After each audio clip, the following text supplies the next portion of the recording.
네, 오늘은 이제 데살로니가 후서의 마지막 시간입니다. 네, 그래서 이제 이 베드로 후서를 본 이후에 이 재림에 대한 지식을 더욱 알아가기 위해서 보게 되었던 이 데살로니가 전 후서를 모두 마치는 시간이기도 합니다. 우리가 데살로니가 전서에서는 재림이라는 배경을 두고서 결국에는 신앙의 모범에 대해서 더욱 보게 되었습니다. 그래서 결국엔 영적인 믿음, 진정한 믿음의 중요성과 함께 결국엔 행함까지 더욱 반드시 보여줘야 하고 또 지속적으로 보여줘야 한다는 사실을 우리가 교훈받을 수 있었고요. 그때 그 행함의 내용으로서는 이제 거룩과 사랑이 주로 거기서 거론되고 있었습니다. 이후에 이제 데살로니가 후서에 들어와서는 그 데살로니가 전서 때 이제 주로 그렇게 중심이 되었던 신앙의 모범적인 내용들 말고 그 밖에 이제 내용에 해당했던 환란의 배경과 또 재림의 미혹이라는 배경을 두고 보충적인 가르침을 하는 것을 이제 보게 되었는데요. 그래서 환란을 잘 인내하라라는 주제와 또 재림의 미혹을 조심하라는 주제로 1장과 2장에서 쭉 말씀드리는 것을 보아봤습니다. 그래서 환란의 환란을 인내하라라는 이제 그런 말씀 속에서는 그것을 위해서 어떻게 된다고 했었습니까? 바로 재림 때 있을 이제 하나님의 공의의 심판을 기대하고 바라보면서 그 환란을 잘 인내하라고 말씀하고 있었고요. 또 재림의 미혹을 조심하기 위해서는 바로 이제 불법의 사람의 거짓 가르침, 불의의 가르침, 불의의 속임이나 거짓 가르침을 조심하여서 배도하는 일이 없도록 하라라는 이제 가르침을 주고 있었습니다. 그러면서 만일 이 환란의 인내나 이 재림의 미혹을 조심하지 못했을 때에는 결국 멸망을 받을 것임을 또 보이면서 각각 그래서 그렇게 멸망받지 않고 구원받기 위해서는 어떻게 해야 되는지 각각 말씀하고 있었는데 그때 또 믿음의 중요성을 그래서 말씀하고 있었습니다. 1장, 2장 모두에서. 그래서 그 믿음은 또한 이 행함이 이제 포함된 온전한 믿음에 대해서 말씀하고 있었다라고 하는 것이죠. 진정한 믿음, 온전한 믿음입니다. 그리고 그 행함의 내용은 주로 이제 거룩과 선, 또 사랑까지 말씀하고 있었고 말입니다. 자, 그래서 지지난 본문이죠. 지지난 본문 이제 3장 첫 본문 이 데살로니가 후서를 이제 마무리하는 내용이 담겨 있게 되는 3장 첫 본문에서는 그와 같이 환란의 배경이나 이 재림의 미혹의 배경에서도 결국 말씀과 이 믿음과 행함이 중요하다, 필수적이다라는 것과 함께 또 그것이 계속 지속되어야 한다라는 사실을 보이고 있었다라고 하는 것입니다. 말씀을 중심으로 해서 결국에는 이게 믿음과 행함이 아주 필수고 지속되어야 된다는 것을 보이고 있었고요.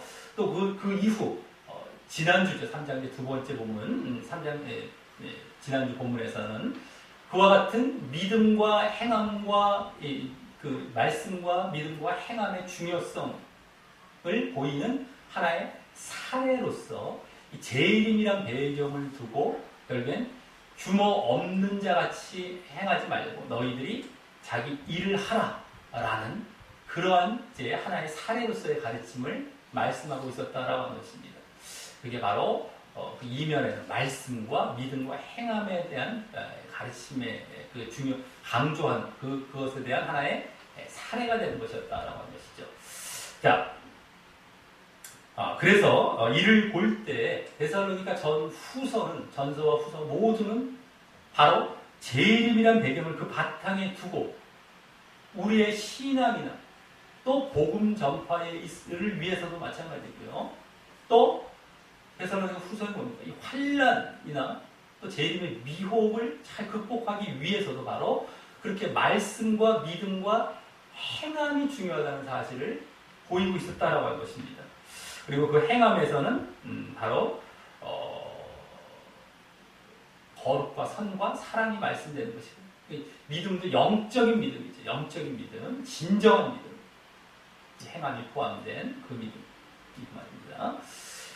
자, 그런데 그러한 이제 서신서를 우리가 볼 수 있는 겁니다. 근데 그것은 다른 서신서도 마찬가지, 다른 성경의 다른 곳에서도 결국에는 강조하고 있는 내용들과 일치하는 것이고요. 그렇기 때문에 우리가 이 믿음과 행함이 우리 구원에 있어서 얼마나 필요하고 필수적이라는 것을 우리가 다시금 이 데살로니가 전 후서를 통해서도 분명히 확인하게 되는 것이다라고 하는 것입니다. 그러니까 우리가 성경에서는 다른 얘기하는 것이 아니라 우리의 믿음에 대해서 잘 믿으라는 것을 말씀하고 있는 것이죠. 그래야 구원받는다라고요.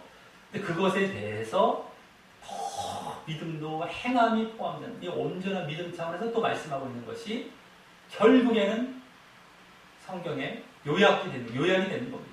너무 단순해 보이는 것 같지만 결국엔 그 내용이에요. 그 내용. 다른 어떤 세상적인 윤리 도덕을 얘기하지 않습니다. 윤리 도덕 차원에 나왔다 할지라도 신앙적인 윤리가 있죠. 영적인 윤리. 이러이러한 믿음을 위해서 어떻게 해야 한다라는 그런 차원의 윤리지, 그 윤리 자체만 뭐 세상과 별 다를 것이 없이 강조되는 것이 아닙니다. 그래서 규모 없이, 지난주도 자기 일을 하라, 뭐 규모 없이 행하지 말고, 이런 부분들도 다 마찬가지였고 말입니다. 네, 그래서 다시금 이제 우리가 확인하게 되고 그 중요성을 알게 되는 겁니다. 믿음과 행함의 중요성을. 자, 오늘은 그와 같은 흐름 가운데 계속해서 이제 보충적인 어떤 명령을 이제 또 말씀하는 내용과 함께 이제 마지막 인사말로 이제 오늘 데살로니가 후서를 끝마치게 되는 것입니다. 자, 그래서 오늘 그러한 보충적인 또 잠깐의 내용과 이 마지막 인사말을 통해서 어떤 또 내용을, 어떤 교훈을 우리가 주고 있는지 살펴보면서 더욱더 정말 그 모습으로 우리가 다짐하며 나아가는 귀한 시간이 되도록 하겠습니다. 자, 우리 먼저 오늘 본문은 두 부분으로 크게 나눌 수가 있습니다. 세 절씩 두 부분으로 크게 나눠 볼 수 있는데요. 13절부터 15절까지는 이제 이 세 절은 지난주에 이어지는 추가적인 명령이 되겠고요. 또 나머지 16절부터 18절은 다른 서신서들과 같이 마지막 인사말이 나오는 내용이 되는 것입니다. 자, 그럼 먼저 13절부터 15절에 추가적인 명령을 보도록 하겠습니다. 이 세 절은 짧지만 모두 명령형으로 된 절이다라고 하는 것입니다. 명령형. 지난주 본문에서는 처음 절인 6절과 마지막 절인 12절만 명령형이었고요. 그것도 직접 명령을 했다기보다는 우리가 명령한다라는 말로 간접 명령형이었다면 오늘은 모두 직접 명령하는 그런 문장형입니다. 뭐 하라 이렇게 했죠. 근데 뭐 명한다 이제 이렇게 하기 명한다는 거였고요. 자, 거기다 지난주는 이제 6절은 데살로니가 교인들을 향한 명령이었고, 마지막 그 12절은 문제가 되는 문제가 되는 대상, 지난주 그 문제가 되는 대상인 일하지 않는 자들을 향한 그 명령이었다면 오늘은 다시 데살로니가 교인들에게로 돌아와서 그들만을 향한 명령을 이제 하는 것입니다. 이 세 명령이 다 이제 그러한 그들만, 데살로니가 교인들을 향한 명령이죠. 그들만을 향한. 자, 그럼 첫 절인 13절은 다시 형제들아라는 호칭으로 다소 이제 새롭게 시작하는 모습을 보입니다. 호칭이 나오면 보통 다 이렇게 새로운 어떤 내용으로 전환하는 것인데요. 자, 그런데 그 앞에 원어상 원래 또 이제 그러나라는 말이 생략이 되어 있어서 지난주 본문과 반전되는 내용으로도 이제 함께 말하는 듯이 보입니다. 아, 이것이 어떤 지난주와 이어지는 것인가 이렇게 보여지는 것이죠. 그래서 여기 너희는 선을 행하다가 낙심치 말라라고 하는 것은 말씀을 잘 보셔야 돼요. 너희는 선을 행하다가 낙심치 말라라고 하는 것은 여기 선이라는 것이 지난주 일하지 않는 자들과 반대되게 이번에는 일하는 모습, 일하는 것을 그 내용으로 보이는 듯 합니다. 그래서 지난주와 이어지는 것처럼 보이면서 그런데 여기서는 앞서 그 형제들아라는 호칭이 붙었기에 그렇게만 지난주와 그 반전되는 내용으로만 볼 것이 아니라 이제 새로운 내용을 포함한 더욱 포괄적인 선으로 봐야 하는 것입니다. 형제들아, 좀 새로운 그러한 내용을 전환하고 있기 때문에. 자, 그래서 그러나라는 접속사는 이제 이 형제들이라고 호칭한 데살로니가 교인들에게로 전환하는 그 의미가 더 강한 것이라고 할 수 있습니다.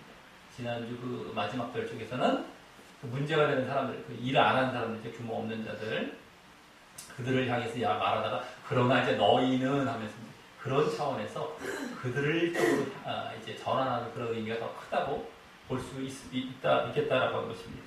자, 그렇다면 여기 선이란 무엇을 의미하는 말일까요? 선. 이 선이란 말은 지금 여기 처음 등장하는 말이 아니라요. 이 데살로니가 후서에서는 이미 전에 2차례나 말씀된 적이 있었습니다. 바로 1장 말미와 2장 말미인 1장 11절과 2장 17절에서 했었는데요. 다 마지막 부분에 나왔습니다. 말미 쪽에서. 여기 3장에서 말미에 또 나오고 있죠. 결국에는. 자, 또 모두 행함 차원에서요. 행함 차원에서 그 선이란 말 앞부분에 거룩을 말씀한 이후 거룩과 함께 그러한 행함의 내용으로 말씀하는 데서였습니다. 선만 얘기한 것이 아니라 그 앞에 1장과 2장 각각 거룩을 그 앞에 또 거룩과 관련해서 말씀하고 그 다음에 선을 또 이렇게 말하고 있었다는 것입니다. 둘 다. 그래서 여기서도 그 선을 여기 뭐라고 합니까? 행하다가라고 하는 말도 다시 행함 차원에서 말씀하고 있음을 보게 되는 거예요. 그렇죠? 행함 차원에서 그때도 거룩과 선, 행함 차원에서 각각 1장, 2장 다 마지막 부분에서 여기도 이제 행하다가 이제 행함 차원이죠.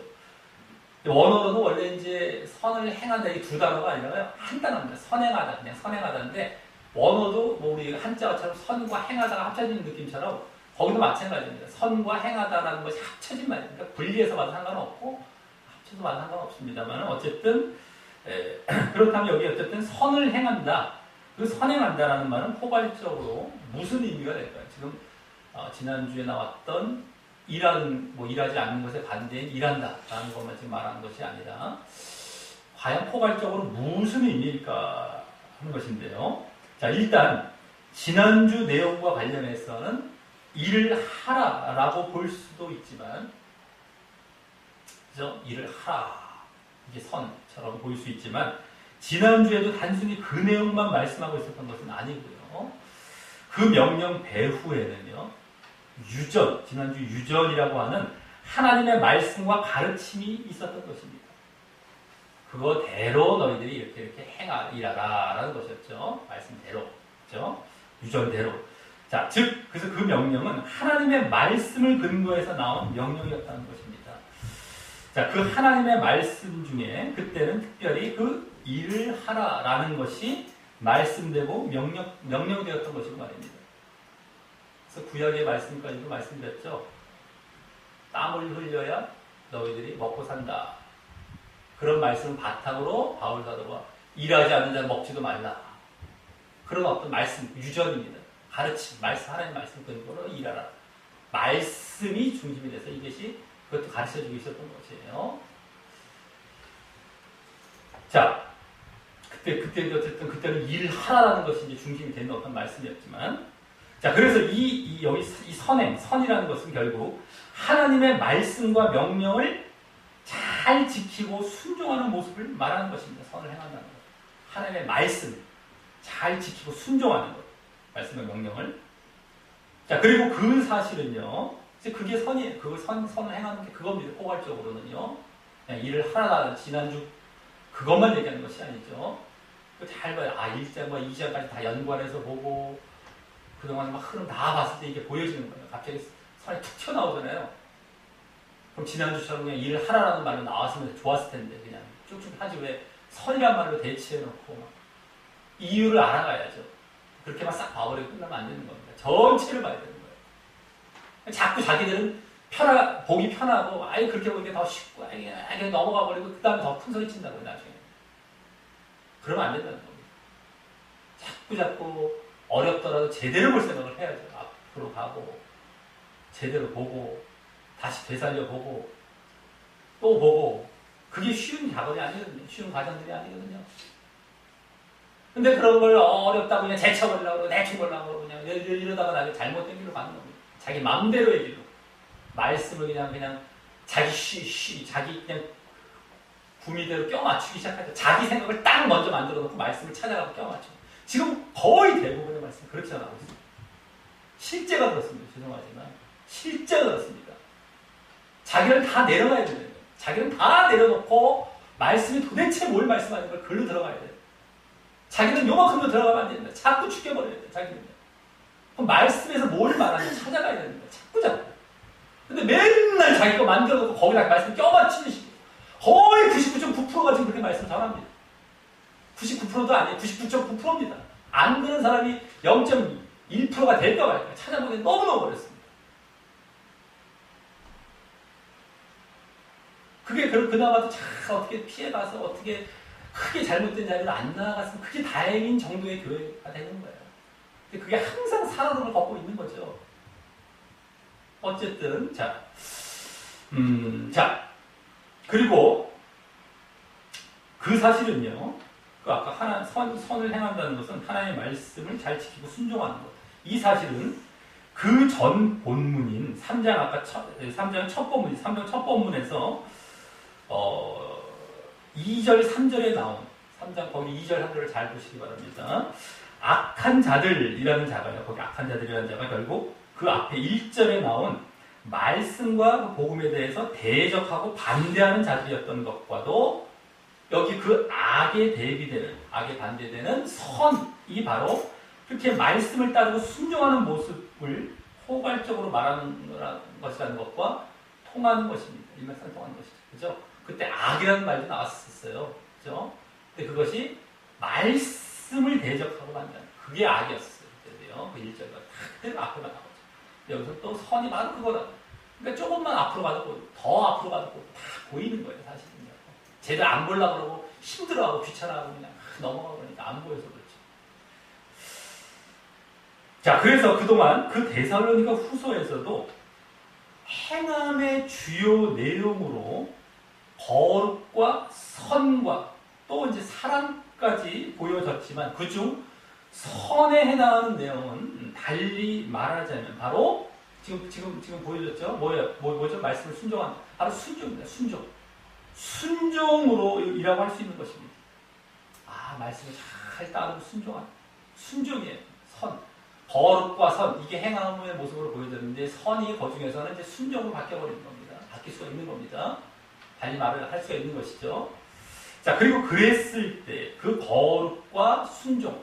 이제 거룩과 선이 아니라 거룩과 순종과 이제 사랑. 이제 또 사랑 이제 또 있었죠. 그 사랑이라는 그 항목은요. 새 항목은 또한 성경에서 대표적으로 말씀되는 그 행함의 항목, 행함의 내용이라는 것과도 일치되는 것이고 말입니다. 그래서 사실은 이거 봤더니만 이게 순종을 달리 표현하고 있었던 겁니다. 그러니까 다른 성경과도 똑같은 거예요. 거의 거룩, 순종해라, 거룩해라, 사랑해라. 이것이 대체적으로 행함을 요약해놓은 그런 모습들인데 여기서도 데살로니가서에도 그대로 발견되고 있는 겁니다. 사실은요. 우리가 다 찾아가고 이제 막 딱 보니까 탁탁탁 발견되고 있는 거예요. 제대로 안 보니까 그냥 윤리도만 보고서 넘어가니까 영적인 걸 넣어보면 다 드러나는 것입니다. 자, 그럼 이제 13절 그 다음을 보면은 그렇게 선을 행하며 하나님 말씀에 순종하다가 낙심치 말라라고 하는 것이 여기 주된 명령입니다. 선을 행하며 이렇게 하나님 말씀 순종하는 것이죠. 그러다가 낙심치 말라. 이게 주된 명령인데 여기 낙심한다라는 말은 원어로 약하게 되다, 실망하다, 활기를 잃다라는 것입니다. 약하게 되고 실망하고 활기를 잃다. 그래서 지치고 피곤해지는 상태를 말하는 것인데 이는 다른 것 때문이 아니라 이 앞뒤 문맥상 바로 그렇게 선을 행하는 모습으로 말씀에 순종하지 않는 자들 때문인 것입니다.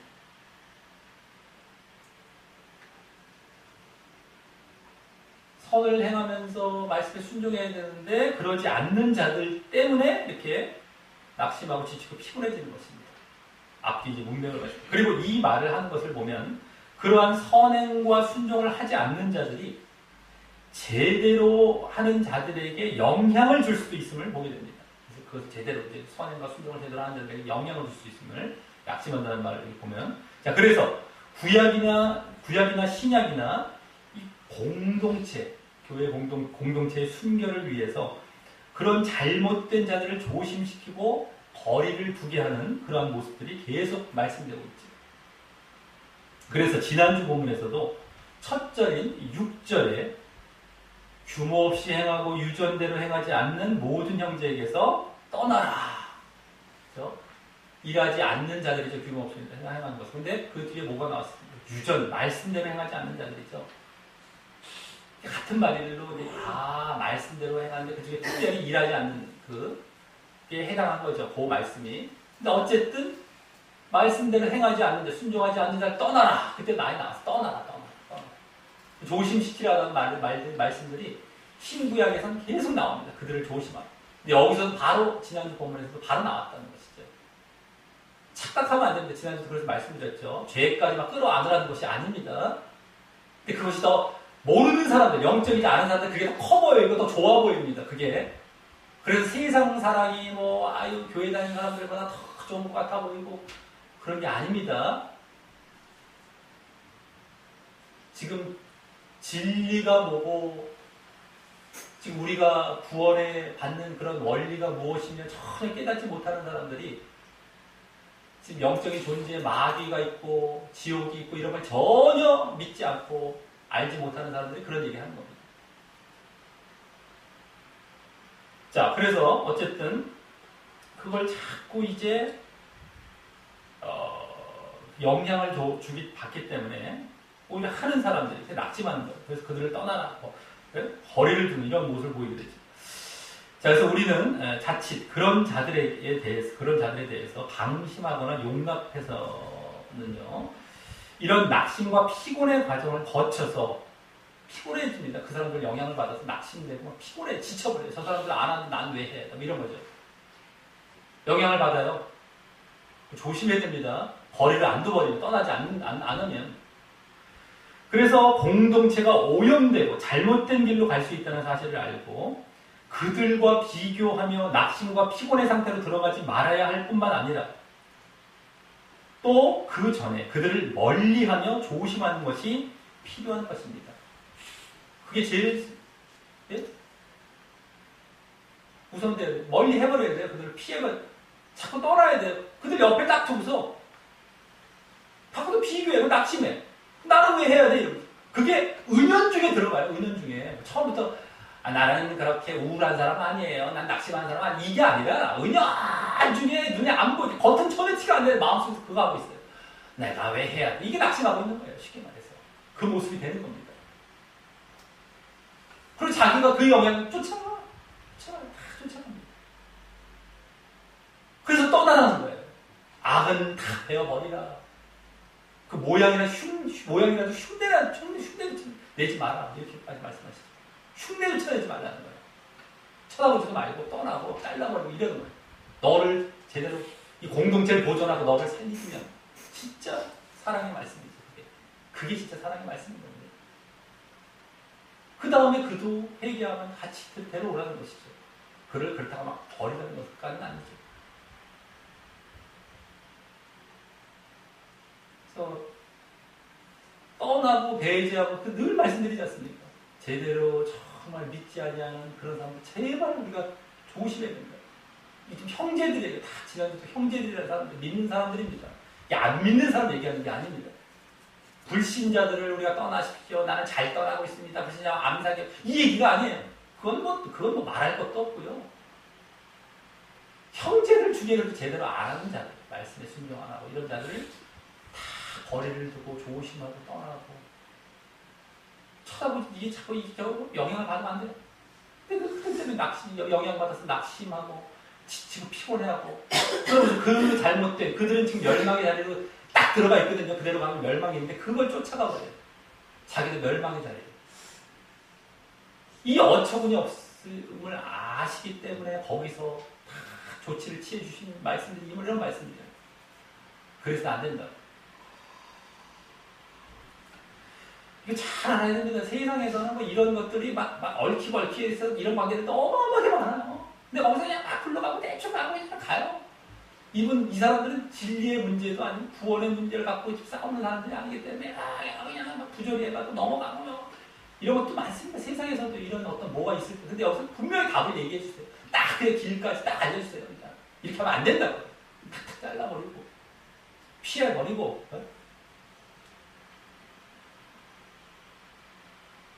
얼마나 시원합니까? 오히려 시원한 거예요. 근데 이거를 또 모르고 말씀 제대로 안 보고 그 세상에 얽혀있는 것처럼 막 해갖고 거짓거 다 해갖고 지금 그런 사람들이 한두 곳이 아니에요. 수도 없습니다. 거의 대부분 그러고 있습니다.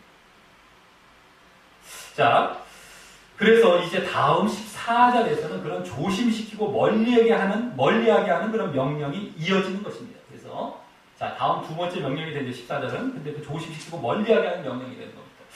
자, 그래서 먼저 여기 누가 이 편지에 한 우리말을 순종치 아니하거든 이란 말은요. 앞서 그 13절과 동떨어진 다른 말을 하는 것이 아니라 이 또한 원어상 맨 앞에 이제 원래 그러나라는 말이 생략이 된 것도 그렇고요.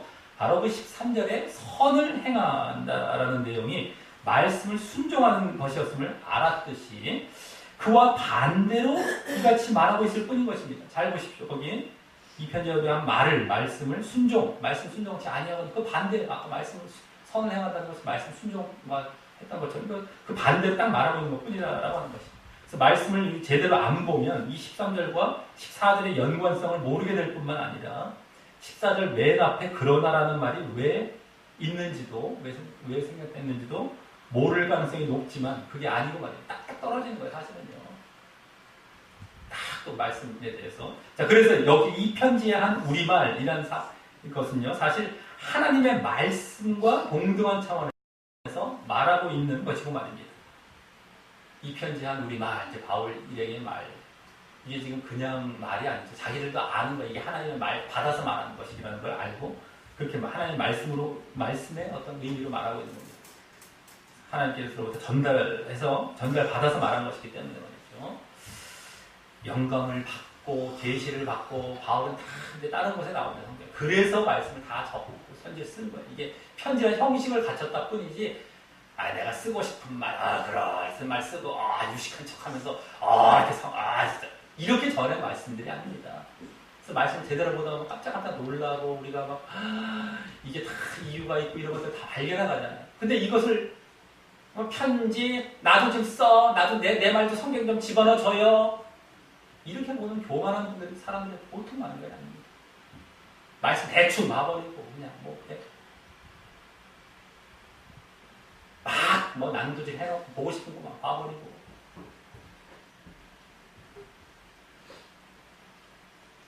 그러면 그분들은 뭘 갖고 있는 거예요? 그 바탕에. 하나님 말씀이라는 게 말씀이 아니라는 것도 아예 깔고 있는, 그분들이 무슨 신앙이 어떻게 잘하겠습니까? 이 말씀이 근거가 안 되면 신앙을 완전히 엉터리로 가는 거거든요. 이단에 빠져도 빠지고, 잘못된 신앙으로 빠져도 빠지고, 별게 가는 거예요. 나중에 그걸 보면 다 그 자리에 또 들어가 있습니다. 보세요, 나중에. 그래서 말씀이 얼마나 우리가 철저하게 봐야 되고, 순수하게 봐야 되고, 제대로 봐야 되는지는 항상 강조해도 이건 부족한 게 없는 겁니다. 이게 하나님의 말씀이라는 걸 분명히 또 깨닫고, 그 말씀을 제대로 볼수록 그걸 더 깨닫고 더 사모하게 돼요. 이것도 영적 비리낌, 부익부 형상입니다. 영적으로 가면 갈수록 더 영적이 돼요. 더 사모하게 되고, 알면 알수록 더 알고 싶어지고.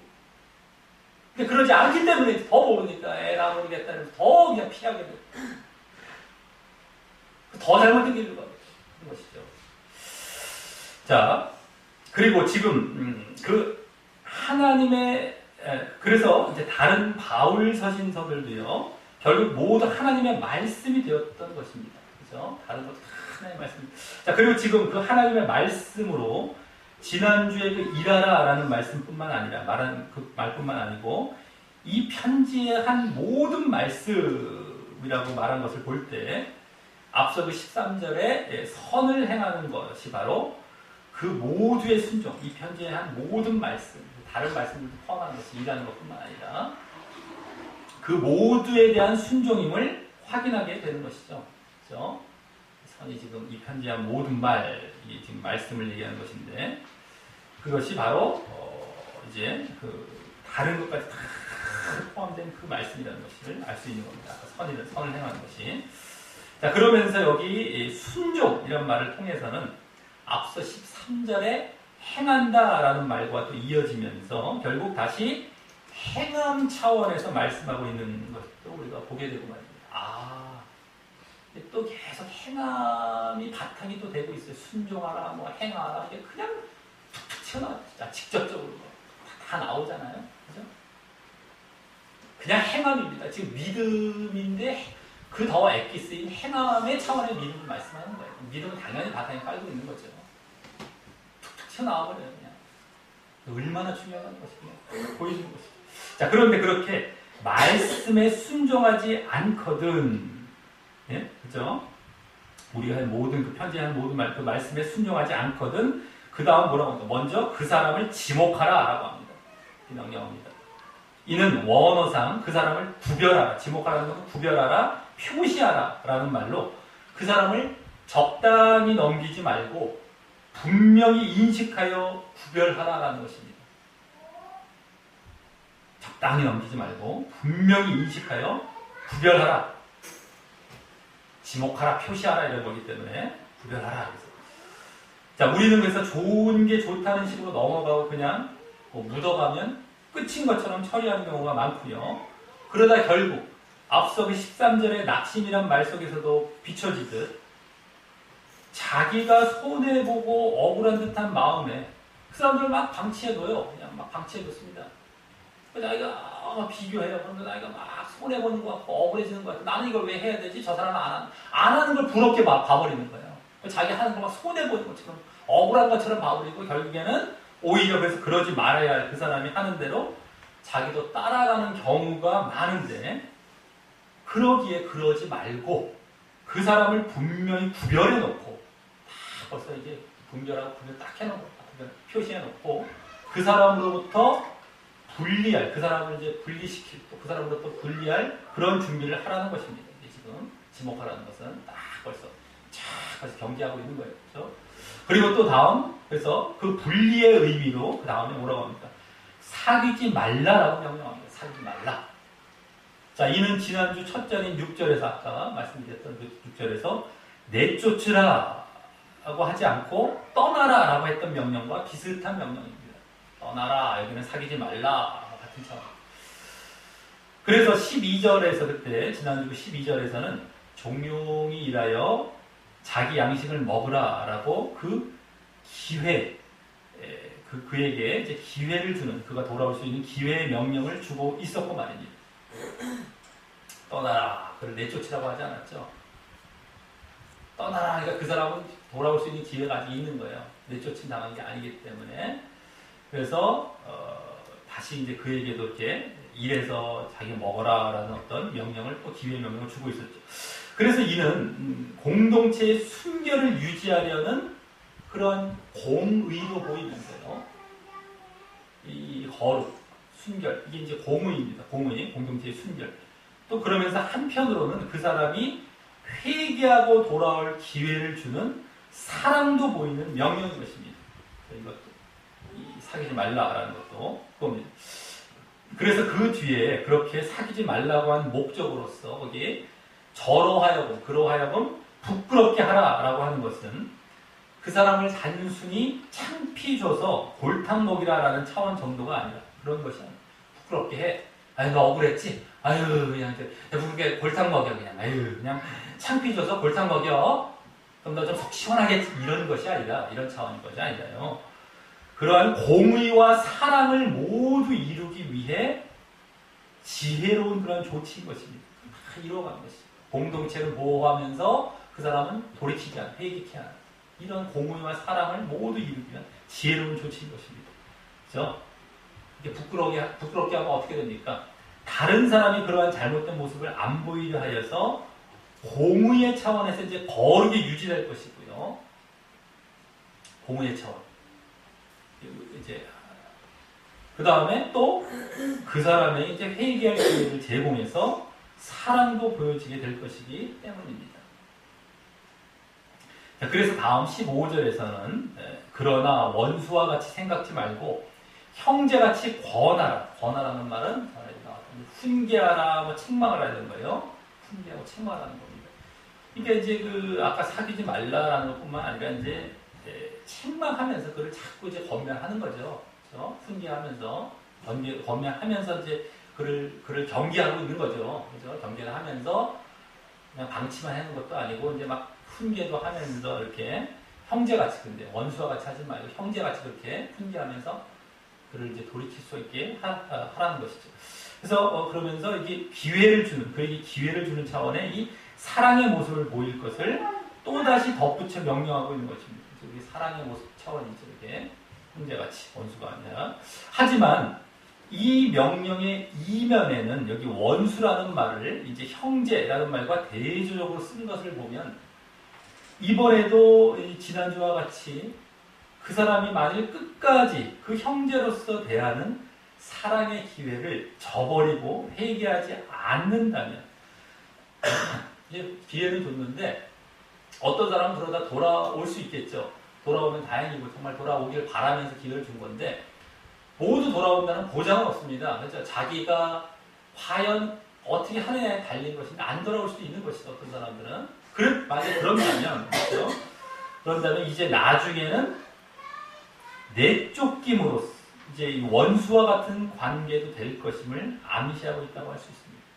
내가 원수 삼는 것은 아니지만 그런 관계가 돼버리는 것이죠. 분리가 돼버리고, 완전히 분리가 되고 내쫓기는 상태가 돼버리는, 그가 이제 멸망의 길로 가는 이러한 모습이 되는 것이죠. 그것도 암시하고 있는 것이죠. 만약에 안 돌아온다면 회개하라. 자, 그리고 그때에는 교회 공동체의 거룩이라는 공의는 그 유지가 되겠지만, 그 사람은 사랑의 기회만 박탈되는 그러한 결과가 되는 것이기 때문에, 그렇다고 공의가 없어지지 않습니다. 그 사람이 안 돌아왔다고 해서 공의는 유지됩니다. 그죠? 거룩은 유지가 돼요. 계속해서. 자기만 손해보는 이러한 조치가 되는 거예요. 그래서 자기 돌아오면 좋은데요. 그렇기 때문에 자신에게 이 사랑이 주어질 때, 그 기회가 주어질 때 빨리 회개하는 것이 중요한 것이다라고 하는 것입니다. 자기가 잘못되었다면. 자, 여기까지 오늘 전반부에 해당하는 13절부터 15절에서는 지난주까지에 이어 다시금 말씀에 대한 순종이 강조되며, 선을 행한다, 우리 말을 순종하지 않는다. 말씀에 대한 순종이 강조되며 행함 있는 믿음이 보여지고 있었고요. 그렇죠? 순종, 행함. 그 가운데 순종의 그 행함과 실천이 요구되고 있었고, 순종의 행함과 실천. 그러니까 이제 행함 있는 믿음인데 그 행함 중에서는 또 순종이죠. 여기서 특별히 이제 순종 쪽에 해당하는 그런 행함과 실천이 요구되고 있었던 것이었고요. 그러면서 그런 말씀에 대한 순종을 보이지 않는 자들에 대한 자세를 말씀하며 거룩과 사랑의 행함과 실천 또한 보여지고 요구되고 있었던 것입니다. 공동체는 유지하면서, 거룩을 유지하면서 그에게 사랑의 기회를 주는, 거룩과 사랑의 이러한 행함도 또 보여주고 있습니다. 아까 이제 너희들 순종해라, 말씀 순종해라. 순종의 어떤 그러한 차원의 행함의 그 항목. 여기서 거룩과 사랑의 항목이 또 보여주고 있었던 겁니다. 잘 봐야 됩니다. 그래서 이 전반부에서는 지난주와 같이 말씀과 또 행함이 포함된 믿음을 강조하는 이 또 하나의 사례가 되었던 것이고요. 그래서 오늘도 또 말씀, 선을 행한다는 그 말 속에서도 말씀이 사실 담겨 있었고요. 아까 우리가 편지로 전한 그 모든 말씀 그거 그대로. 그래서 말씀도 마찬가지고 또 행함, 순종과 행한다, 이런 행함 포함된 그 믿음을 강조하는 또 하나의 사례가 되었던 것이에요. 이게요. 지난주도 그랬지 않습니까? 결국에는요. 그 이 가운데 또한 보여야 할 그 행함의 모습으로 바로 거룩과 순종과 사랑 모두를 보이면서 이제 더욱 그동안의 정리로서의 하나의 사례가 된 것입니다. 이런 명령. 순종 앞에서 순종, 거룩과 사랑. 보여지고 있는 거예요. 너희들 절대 거기 오염되고 이러면 안 돼. 거룩. 그에게 기회를 주고 살아가고 있어요. 이게 순종하라. 이게 다 행하는 모습으로 보여지는 거예요. 이게 기본이 되고 있어요. 자, 지난 이제 그동안의 흐름과의 이제 이어지는 그런 정리로서의 사례가 된 겁니다. 또 더 이제 보여지는. 자, 그럼 다음 이제 오늘 후반부이자 마지막 이 인사말에 해당하는 16절부터 18절까지를 보도록 하겠습니다. 여기서는 많은 서신서의 첫 인사말이나 또 마지막 인사말에 거의 등장하는 두 단어인 평강과 은혜라는 말이 모두 말씀됩니다. 이제 은혜와 평강이라는 말은 뭐 인사말에는 거의 다 나오고요. 이제 마지막 이제 첫 인사말은 거의 다 나오고 마지막 인사말에는 이제 은혜만 주로 나오는 경우도 있고 평강도 간혹 나오지만 여기 다 나오고 있어요. 이제 두 개가 다. 자, 16절에서 평강이 먼저 나오고 또 18절 뒤에 은혜가 나오죠. 평강 은혜.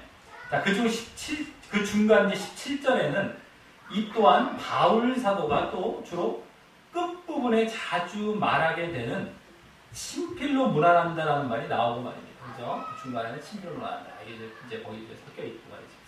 자, 그래서 이 데살로니가후서의 첫 인사말인 1장 2절에서도 은혜와 평강이란 말이 나왔었는데 그때 전서 때와는 달리 하나님 아버지와 주 예수 그리스도로부터라는 말이 그 앞에 붙어 있으면서 이 평강은 주로 구원과 가까운 말이 돼 하나님과 더 관련이 되는 말이었다면 은혜는 또 주로 믿음과 가까운 말이 돼 예수님과 더 관련이 되는 말이었어.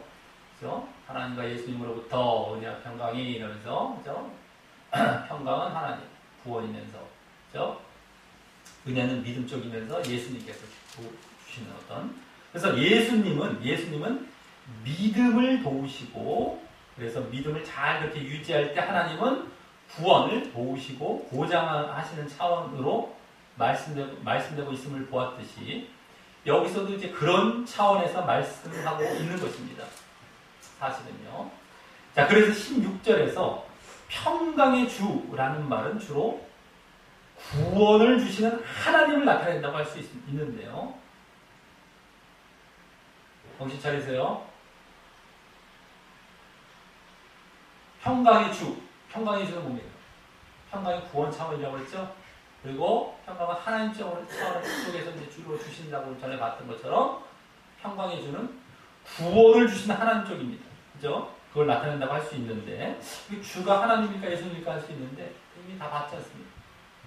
자, 근데 그 다음 그 하나님께서 거기에 친히 때마다 일마다 너희에게 평강을 주시기를 원한다 라고 기원하여서 여기 평강이 의미하는 구원을 여기 때마다 라는 말의 원어상 의미인 항상 끊임없이 이겁니다. 때마다는 항상 끊임없이 거의 비슷한 말이지만 끊임없이 계속해서 때마다 또 일마다라는 말의 원어상 의미인 모든 분위기와 상황 속에서도 일마다 이제 일보다는 어떤 모든 분위기 어떤 상황 속에서도 이거예요. 비슷한 의미지만 조금 이제 더 이런 거. 그래서 또 주시기를 바라고 있다는 것이 특이해 보입니다. 구원을 어떻게 이렇게 항상 모든 상황 속에서 이렇게 주시기를 바라고 있을 수 있을까? 이게 특이해 보이죠. 그렇다고 이 평강은 단순히 인간적인 평안이나 화평을 의미하는 것은 아니고요. 자꾸 이 평강이라니까 자꾸 이제 그쪽으로 보기 싫은데 그것이 아니죠. 은혜와 평강이라는 것이. 바로 구원 차원에서 하나님과의 화평을 의미하는 것이기에 다 영적인 차원에서 지금 말하는 것이기 때문에 결국엔 그겁니다.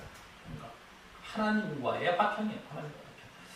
그것이기 때문에 이는 이 땅에서의 이 모든 삶의 순간마다 아까 때마다의 말이요. 이 모든 삶의 순간마다 하나님과의 화평의 관계로 이 구원과 천국을 누리는 듯한 모습이 되어야 한다는 것을 나타낸다고 할 수 있습니다. 구원과 천국을 누리는 모든 순간 하나님과의 화평에 만들었어요. 그리고 그것 또한 최종 구원처럼 하나님께서 주셔야 누릴 수 있다는 것입니다. 그래서 여기 주시기를 이제 기원하는 것이죠. 하나님께서 주셔야 된다는 것. 그것 또한. 그럼 어떻게 주실 수 있을까요? 잘 봐야 됩니다. 꼭 이런 거 나오면 예정론 쪽으로 또 돌아가죠. 뭐 주신다 이러면 뭐 그냥 예정론 쪽으로 또 돌아가요. 뭐 주신다면 우리가 이런 쪽으로 쏙 돌아가요. 또 금방 합니다. 와라 그래서 자, 그래서 어떻게 주실 수 있을까요? 하나님께서 이걸 아무에게나 막무가내로 주시는 것이 아니라 바로 바른 믿음에 있는 자에게 하나님께서 함께 하심으로 하나님께 함께 하십니다. 그래서 그 사람과 하나님과의 화평의 관계가 이루어지게 되는 것이죠. 하나님이 늘 함께 그 사람이 바른 믿음에 있기 때문에 거룩에도 있고 하나님이 함께 하십니다. 임재하시고 함께 하세요. 그러니까 화평의 관계가 이루어진 그 상태죠. 그것이 이제 구원과 천국의 상태예요. 누리고 있는 상태입니다. 그러니까 자기 바른 믿음이 기본이 되어야 되는 전제가 되는 것이죠. 자, 그래서 하나님이 함께 하신, 다른 말로 하나님의 임재의 방식으로 우리에게 그 평강은 하나님께로부터 주어지는 것입니다. 그런 방식으로 함께 하심으로. 근데 그 하나님의 임재를 위해서는 내가 바른 믿음, 온전한 믿음에 있어야 하는 것이 전제 조건이고 말입니다. 근데 그것은 지금까지 앞에 본문에서 다 말해왔잖아요. 지금까지. 앞에 사례까지 딱 그게 전제에서 계속 말씀되고 있어요. 그러니까 이런 평강을 이제 말하는 거예요. 더더욱. 인사말에서 그러길 바라는, 그런 믿음을 또 바라는 차원에서 인사말 하고 있었던 것이고요. 너희 이런 믿음을 바탕으로 해서 이제 평강으로서 하나님이 이렇게 이런 차원에서 이제 말씀하는 겁니다. 이것이 빠지고 요것만 딱 봐버리면서 이거는 필요도 없고 이렇게 장황하게 말을 해왔던 말씀을 다 제쳐버리고 하나님께서 자꾸 주셔 누구에게 그냥 외정된 나에게 내가 사랑받으니까 이러면서 너가 왜 사랑을 받는데 예정돼서 창세전에 예정돼서 이렇게 얘기한다고요.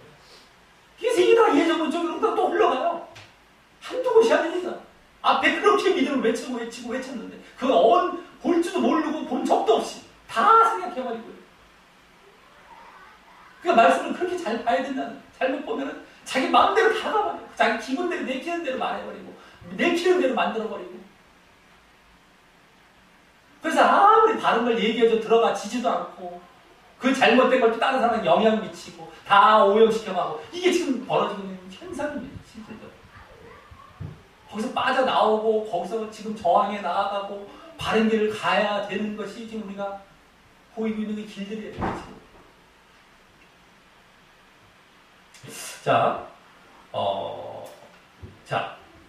그래서 이제 16절 하반절에서는요, 주는 너희 모든 사람과 함께 하실지어다 라는 말을 조금 갑작스럽게 말하는 것 같아 보여도요. 그죠? 이게 갑자기 왜 나왔나, 갑자기?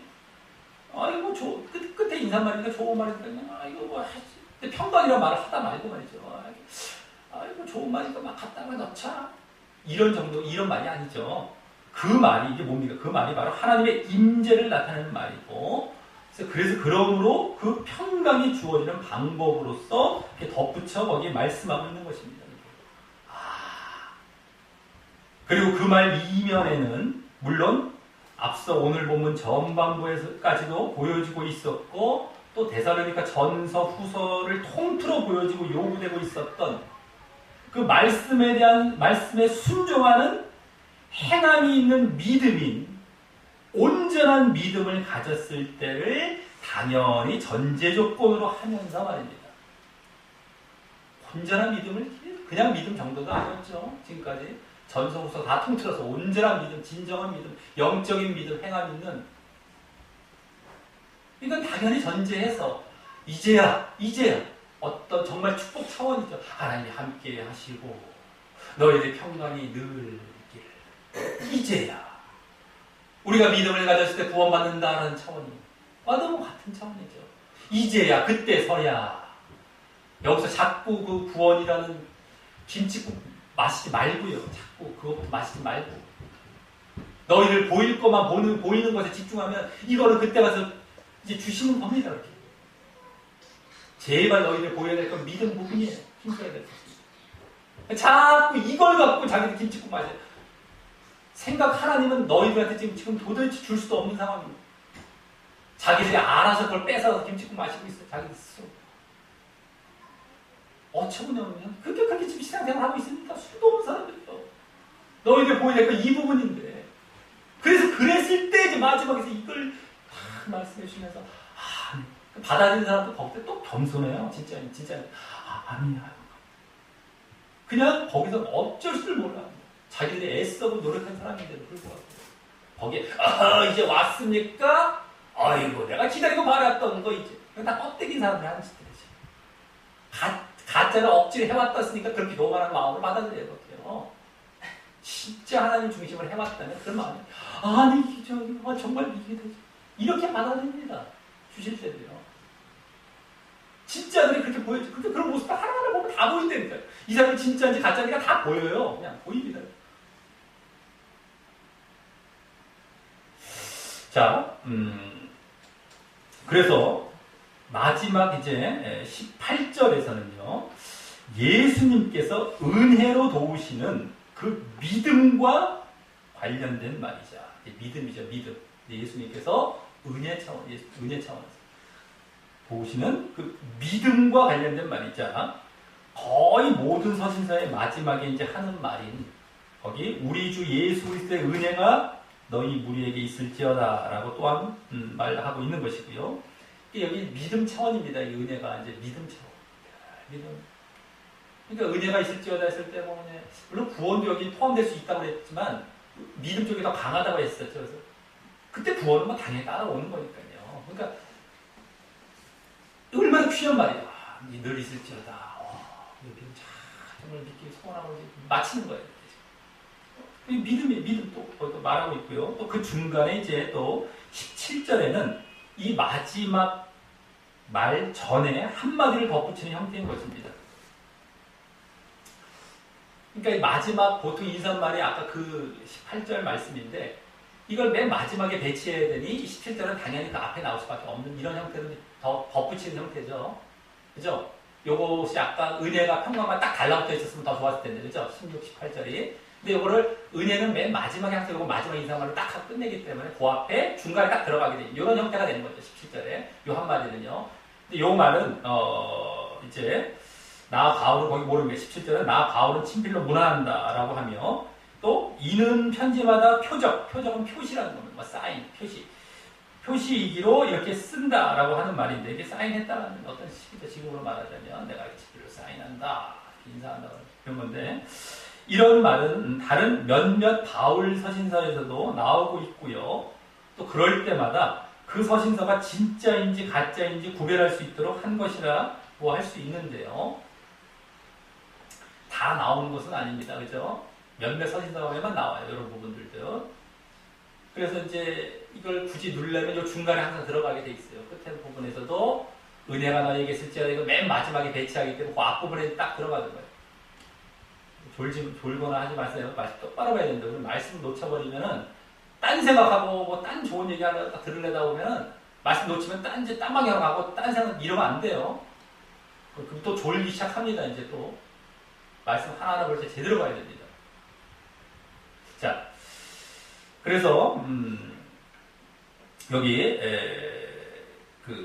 이 데살로니가 후서에서는 또 특히 이렇게 들어간 경우가 있고 안 들어간 경우가 있는데 데살로니가 후서에서는 특히 전에 2장 2절 같은 곳에서 그 재림의 미혹을 말할 때 2장 2절을 잘 보시면 재림의 미혹을 말할 때 거짓 미혹자들이 바울 일행에게서 받았다는 편지라고 이 속이는 일이 있을 것을 말했을 정도였기 때문에 바울로부터 받았던 편지라고 자기들 그 말씀이라고 이제 속이는 거예요.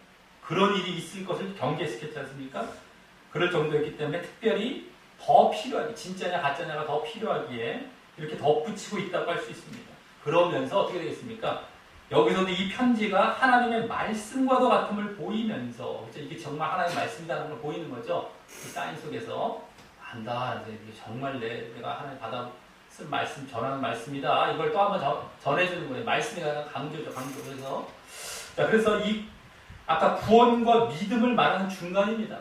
평강과 은혜, 그 믿음, 구원과 믿음이죠. 그 중간에 이 말씀에 대한 강조를 또 하고 있는 것을 엿보게 되는 겁니다. 결국 이런 사인을 통해서. 이게 마음으로서는 담겨 있어요. 그대로 말씀에 대한 어떤 그 사모함과 그걸 내가 이렇게 해주겠다 마음이 딱 담겨있는데 그걸 보는 거예요. 지금 읽어가는 겁니다. 구원과 그 믿음을 말하면서 내가 이렇게 다른 서신서도 물론 마찬가지죠. 이런 거에 들어간 경우는 진위를 판단할 때에 필요하다고 생각할 때 더 한번 쓰면서 이게 말씀이다라는 걸 강조하는 거죠. 하나님 말씀이라는 거. 그렇지 않고 굳이 그거 그렇게 할 필요는 없는 건데 안 쓴 서신서 그런 위협이 별로 없었을 때 말씀에 대한 강조를 더 결계 요소로 이런 것이 인사말 정도로 끝나는 것이 아니고 이 안에서 그 마음이 담겨서 이렇게 하고 있는 인사말이라는 것을 우리는 이제 더 보게 되는 겁니다. 그동안의 말씀에 대한 강조들이 얼마나 있었는데 여기서까지도 말이죠. 자, 이로써 오늘 데살로니가 후서 마지막 본문으로서 또 다른 추가적인 명령과 함께 이제 마지막 인사말을 보았습니다. 먼저 추가적인 명령에서는 첫째, 선을 행하다. 이 세 가지 명령이 나왔는데요. 그죠? 추가적인 명령의 세 가지 명령 중에 첫째, 선을 행하다가 낙심치 말라라는 명령을 통해 말씀에 대한 순종과 함께 순종의 행함이 강조가 되었고요. 그죠? 이게 말씀에 대한 순종이었는데, 그래서 순종의 행함이 강조가 되었고요. 둘째, 그와 이제 반대인, 아까 그 첫 번째 명령과 반대인 말씀의 순종을 하지 않으면, 그죠? 그럼 사귀지 말라라는 명령을 통해서는 거룩의 행함이 강조되었고요. 그죠? 사귀지 말라, 분리시켜라, 거룩을 유지해라. 그죠? 두 번째 명령에서 거룩의 행함이 강조가 되었고요. 셋째, 그렇다고 그들을 원수같이 말고 형제같이 권하라라는 이 세 번째 명령을 통해서는 사랑의 행함이 또한 강조되었죠. 거룩이지만 그렇다고 그들을 형제같이 하면서 기회도 주면서 사랑이죠. 이게 강조되면 된 이 지난주에 이은 또 다른 그 말씀에 대한 순종과 함께 행함 있는 믿음을 강조하고 있는 또 하나의 사례였던 것입니다. 말씀이 중심이 된 행함 있는 믿음. 이 명령 속에 그대로 그 엑기스를 보자면 그게 담겨 있는 거예요. 지금 이게. 이번에는 순종, 거룩, 사랑의 행함도 더 잘 보이면서 말입니다. 뚜렷하게 아주 드러나고 있는 거예요. 잘 못 보니까 발견이 안 돼서 그렇죠. 순종, 아까 거룩, 사랑, 이 행함의 내용들 아주 더 보입니다. 자, 다음 마지막 인사말에서는 앞에서의 그 행함이 있는 온전한 믿음을 바탕으로 해서 이제 평강이라는 말을 통해 구원과 또 은혜라는 말을 통해 믿음을 이 또한 보이고 있는 가운데 이제 믿음이 주로 보였지만 구원까지도 이제 보여졌죠. 그런 가운데 이 서신서가 진실된 하나님의 말씀임을 말하면서 이 또한 다시 말씀에 대한 강조도 하고 있음을 보았던 것입니다. 구원과 믿음과 말씀. 자, 그래서 오늘 데살로니가 후서 마지막 본문에서는 추가적인 명령에서도 그렇고 또 그 뒤에 마지막 인사말에서도 그렇고 오늘 앞부분에서 이제 이 데살로니가 전 후서의 요약으로 말씀드렸듯이 말씀을 바탕으로 한 행함 있는 믿음이 진정한 믿음, 온전한 믿음이미 다시 보여지고 강조되고 있고 말씀을 바탕으로 한 행함 있는 믿음, 그것이 진정한 믿음이고 온전한 믿음이다 라는 사실이 다시 보여지고 강조되고 있었고요. 그래서 여기서는 그래야만 또 구원으로 나아갈 뿐만 아니라 이제 그 평강이란 말, 이제 구원 그게 담겨 있으면서 이제 또 보여지기도 했지만, 그래서 구원으로 나아갈 뿐만 아니라 또 이 땅에서도 구원과 천국을 누릴 수 있음까지 보이며 끝마치는 모습이었던 것입니다. 이 땅에서의 구원과 천국. 그랬을 때 보이며 끝마쳤다라고. 그러기 때문에 우리는 이제 이 데살로니가 전후서를 마치는 자리에서 이러한 말씀에 순종하여 보여지는 거룩과 순종과 사랑이라는 이러한 행함 있는 믿음의 중요성을 더욱 잘 알고 더욱 잘 추구해야 하는 것입니다. 그것이 전서 때 강조된 주제와 같이 우리의 신앙이나 복음 전파를 위해서도 그렇고요.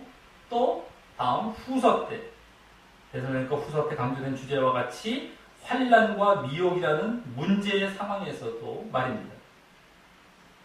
언제든가 복음 전파, 우리 신앙, 어떤 문제들이 여러 가지 환경들이 있었을지라도 그 말씀을 중심으로 한 행함 있는 믿음, 행함 이제 어렵고 살아가 순종 이런 것들 그게 중요하다는 것을 이제 보게 되는 것이죠.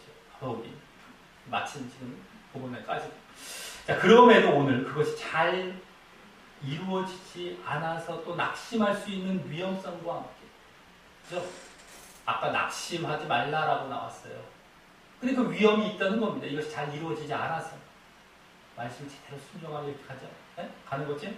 낙심할 수 있는 위험성과 함께 또 그것을 보이지 않을 때는 결국 교회 공동체에서 분리되고 구원에서 떨어져 나갈 것임도 함께 보였던 것입니다. 사귀지 말라 기회는 줬지만 그것이 계속 갈 때, 그렇게 해서 안 돌아올 때, 그거 안 보일 때는 분리되고 떨어져 나가는 거예요. 낙심도 할 수 있고 멸망의 자리로 나아가는, 이렇게 미혹도 받고 막 이렇게 되는 거예요. 유혹도 막 자기가 이제 흔들릴 수도 있고 아예 떨어져 나갈 수도 있고 잘 추구해 가야 되는데 그러한 신앙을, 근데 그것이 잘 안 될 수도 있다는 것까지 다 보이고 있었다는 겁니다. 하지만 반대로 또한 그것이 잘 이루어질 때는 하나님의 임재와 함께 하나님의 화평 가운데 들어갔어요. 하나님 임재하십니다. 잘 있을 때 하나님 함께 하세요. 하나님의 화평 가운데 들어가 모든 삶의 순간마다 하나님께로부터 평강이 주어지고, 그래서 또 이 땅에서의 구원과 천국을 누리게 될 것임도 보였던 것입니다. 아, 그것이 평강이면서 그것이 구원과 천국이에요. 이 땅에서의 하나님의 화평으로 말미암아 이 땅에서의 구원과 천국인 겁니다. 다른 것이 아니에요. 다른 것이 하나님이 함께 하십니다. 그게 하나님께로부터 주어진 평강이 뭐 세상적이고 육신적인 평강을 말하지 않죠. 그래서 하나님과의 화평이 이루어지는 그 상태에서의 하나님으로 충만한 그 평강이 이루어지는 거예요. 그것이 하나님 이제 이렇게 구원과 천국을 이 땅에서 누리는 겁니다. 그것이 아니라 맨날 무슨 자기 기분적으로 이렇게 천국을 누리라 무슨 육신적으로 천국을 얘기하고 이런 경우가 아니라 말이죠. 자기가 온전한 믿음 안에 있기 때문에 그것도. 근데 그것이 주어진다는 얘기예요. 한편으로 떨어져 나갈 수도 있지만 그러지 않았을 때 이런 걸 이 땅에서 누린다는 것을 함께 보여주고 있었던 겁니다. 자, 그래서 우리 모두 다시금 말씀을 중심으로 거룩과 순종과 사랑의 행함이 보여지는 이러한 믿음이죠. 그러한 그 사랑의 행함이 보여주는 믿음을 더욱 잘 추구해 나갈 것을 다짐하며 말씀을 중심으로 행함이 있는 믿음, 거룩과 순종과 사랑의 행함이죠. 그걸 다짐하며, 하지만 또 그러지 못할 위험성이 그러지 않는 자들을 통해 주어질 수 있음도 알아서 조심해야 됩니다. 그런 자들이 이렇게 믿는다고 하는데 제대로 믿지 않는 자들에게 영향을 주는 거예요. 그러니까 악영향을. 그래서 그러지 못할 위험성이 있고 온전한 믿음으로 가야 되는데 그걸 못 해버려요. 나중에. 저라도 되는데 저 사람보다 낫는데 여기서 만족해서 끝나다가 결국에 그걸 뚝뚝뚝뚝 조금씩 갑니다. 확까지 안 하는데 서서히 가기 때문에 잘 안 보이는데 나중에 세월 지나 딱 보면 여기 거의 와 있어요. 지금 이 자리에 있어야 될 사람이 거의 여기 와 있습니다. 세월 지나면 보여요. 그게 무시무시한 겁니다. 이거 지금 늘 내가 이 자리에 이제 확인하고 늘 걷지 않는 사람들은 이 사람들과 비교도 하면서 쓱 어느 순간 가요. 이게 세월이 서서히 가기 때문에 거의 이 사람한테 똑같은 자리에 와 있어요. 약간만 차이 나는 듯하게 보입니다. 실제로 보면 그 사람은 똑같은 거예요. 이거 엄청난 겁니다. 말만 살아있어요. 입만 살아있고 지식만 살아있고 아무 소용없어요. 말은 아니래 자기는요. 들은 건 있어갖고 또